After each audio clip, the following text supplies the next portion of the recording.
But the man was a great hulking fellow, of a savage temper, and Ernest was forced to admit that unforeseen developments might arise to disconcert him.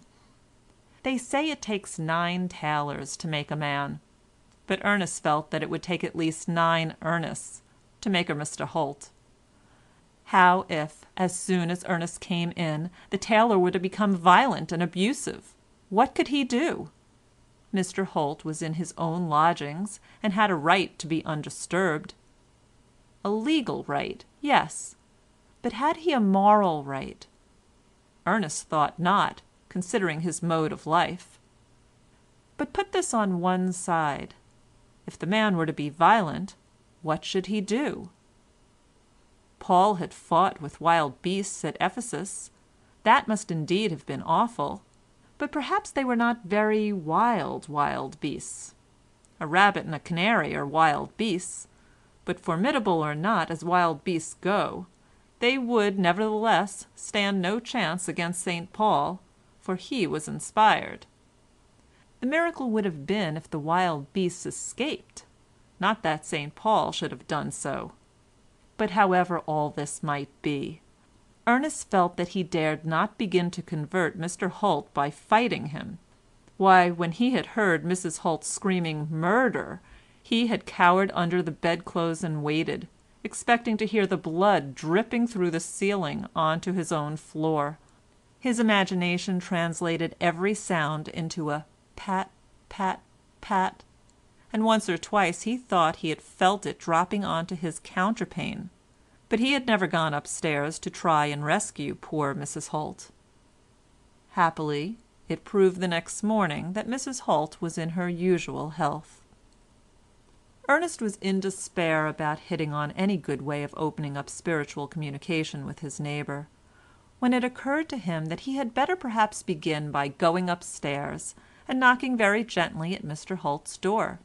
He would then resign himself to the guidance of the Holy Spirit, and act as the occasion, which I suppose was another name for the Holy Spirit, suggested.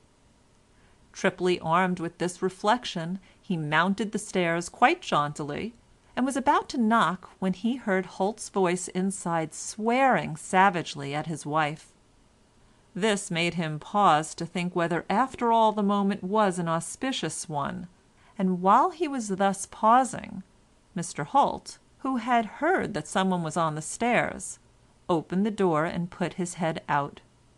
When he saw Ernest, he made an unpleasant, not to say offensive movement, which might or might not have been directed at Ernest, and looked altogether so ugly that my hero had an instantaneous and unequivocal revelation from the Holy Spirit to the effect that he should continue his journey upstairs at once, as though he had never intended arresting at Mr. Holt's room, and begin by converting Mr. and Mrs. Baxter, the Methodists in the top floor front. So this is what he did.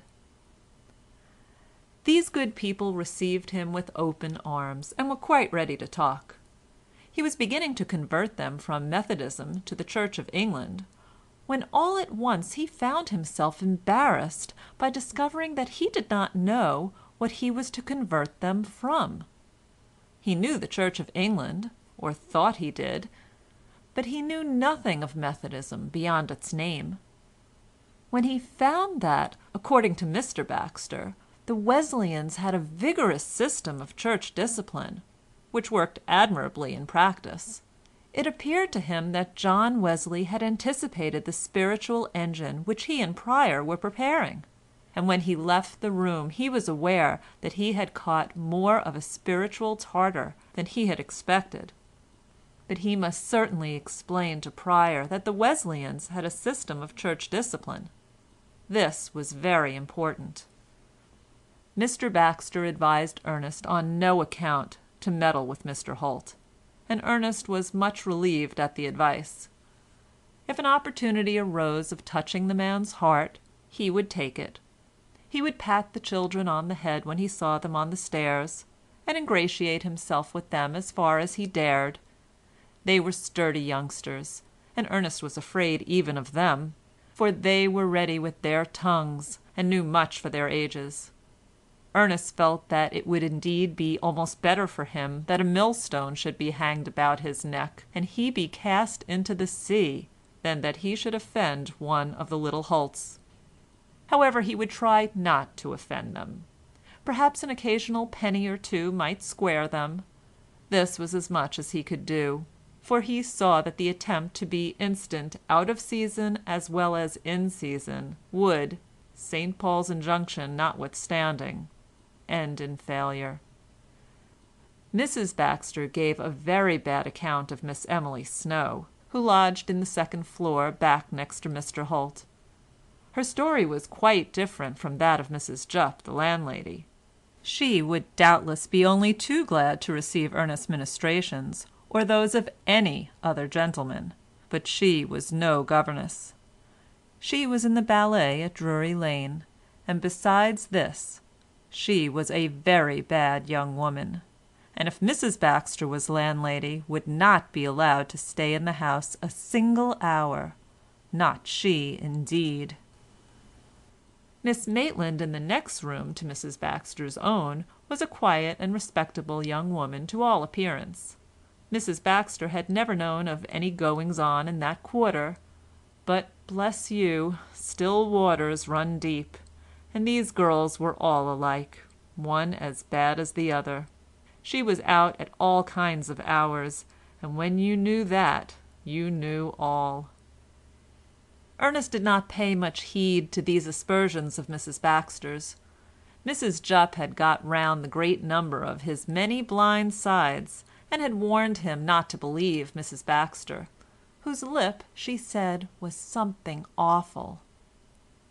Ernest had heard that women were always jealous of one another, and certainly these young women were more attractive than Mrs. Baxter was, so jealousy was probably at the bottom of it. If they were maligned, there could be no objection to his making their acquaintance. If not maligned, then they had all the more need of his ministrations. He would reclaim them at once. He told Mrs. Jupp of his intention. Mrs. Jupp at first tried to dissuade him, but seeing him resolute, suggested that she should herself see Miss Snow first, so as to prepare her and prevent her from being alarmed by his visit. She was not home now, but in the course of the next day it should be arranged. In the meantime he had better try Mr. Shaw, the tinker in the front kitchen. Mrs. Baxter had told Ernest that Mr. Shaw was from the north country, and an avowed free thinker. He would probably, she said, rather like a visit, but she did not think Ernest would stand much chance of making a convert of him. End of chapter 58.